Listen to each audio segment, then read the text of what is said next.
All right, welcome. Today, we are diving into a skill that can honestly make or break any team. It's all about how we propose, accept, and even reject ideas. You know, the words we pick in those moments, they can be the difference between a total breakthrough and a complete breakdown. I mean, you've been there, right? Someone throws out a brilliant idea in a meeting, and it's just met with crickets, that awkward silence. Or maybe even worse, someone just clumsily shoots it down, and you can literally feel the energy drain out of the room. It's painful. So here's the thing. Most of the time, it's not actually because the idea was bad. Nope. It's all about how we talked about it, the words we used, or maybe the words we didn't use. And that right there is exactly what we're going to get into today. So let's start by really digging into the core problem here. What's this all too common mistake that so many of us make in meetings? Well, the solution is all about mastering what's called diplomatic communication. And look, this isn't about being wishy-washy or vague. It's about being skillful.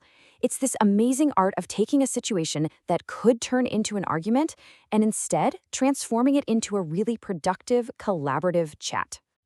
Okay, let's get super practical. You've got an idea. How do you actually put it out there in a way that people will, listen to it and give it a real chance? You've basically got two main flavors here. On one side, you can be super direct. Things like, I suggest we or I propose that we. This is great when you need clarity and you want to be straightforward. But then on the other side, you've got this softer, more indirect approach. Think, what about? Or maybe we could. This is less of a declaration and more of an invitation. It kind of pulls people in and makes it feel like you're building the idea together. Okay, so that's how you put an idea on the table. But what about when you're on the receiving end and you hear something you really like? Because let me tell you, the art of saying yes is every bit as important. When you accept an idea clearly and with some energy, you build this incredible momentum. Simple things like, that's a great idea, or I think that could work, show that you're listening, you're on board, and you're ready to get things moving. It's basically the ultimate green light for the team. And take a phrase like, that sounds like a good plan. It sounds so simple, right? But it's doing so much more than just agreeing. It's validating your coworkers' thinking, and it helps build that feeling of shared commitment from everyone in the room. Okay, now for what is honestly probably the trickiest and most important skill of them all. How do you disagree? How do you challenge an idea without making the person who came up with it feel completely shut down? Rule number one, and this is non-negotiable, you have to avoid blunt, dismissive phrases. Saying something like, that's a bad idea, is a conversation killer. It doesn't critique the idea, it feels like an attack on the person. And all that does is make them defensive. End of discussion. So what do you do instead? Here is a fantastic classic move. Start with something positive, like, that's a good idea. But see what that does? It immediately signals, hey, I heard you, I respect your contribution, before you even bring up your concern. It's a total game changer. And here are a few more phrases for your toolkit. I see your point, but, or I'm not so sure about that. Even something like, that's an interesting thought, but what about? They all do the same magic trick. They let you disagree politely, and most importantly, they keep the conversation going. All right, that's enough theory. You know the best way to really get this stuff to stick is to actually use it. So let's test out your new skills with a couple of quick scenarios.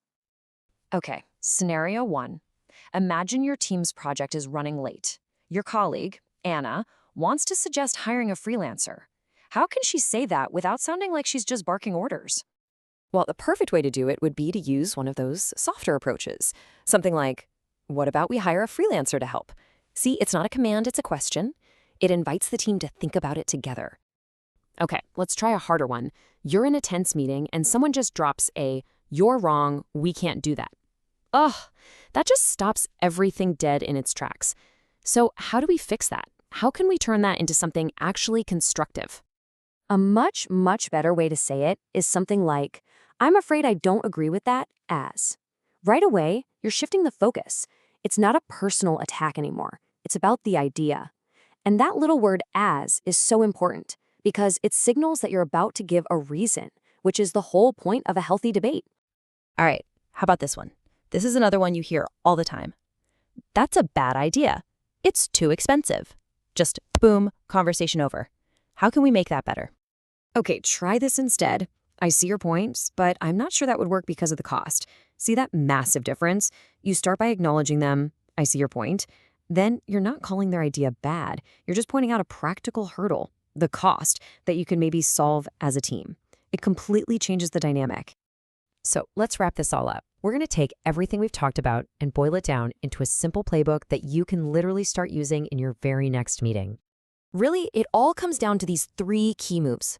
First, how you propose an idea, using either that direct or softer touch. Second, how you accept an idea with clear, positive language. And third, how you reject an idea politely, softening the disagreement. If you get good at these 3 things, I promise you, you will completely transform your team's conversations for the better. And that brings us to the final and maybe most important question. This isn't just about listening to this. It's about doing it.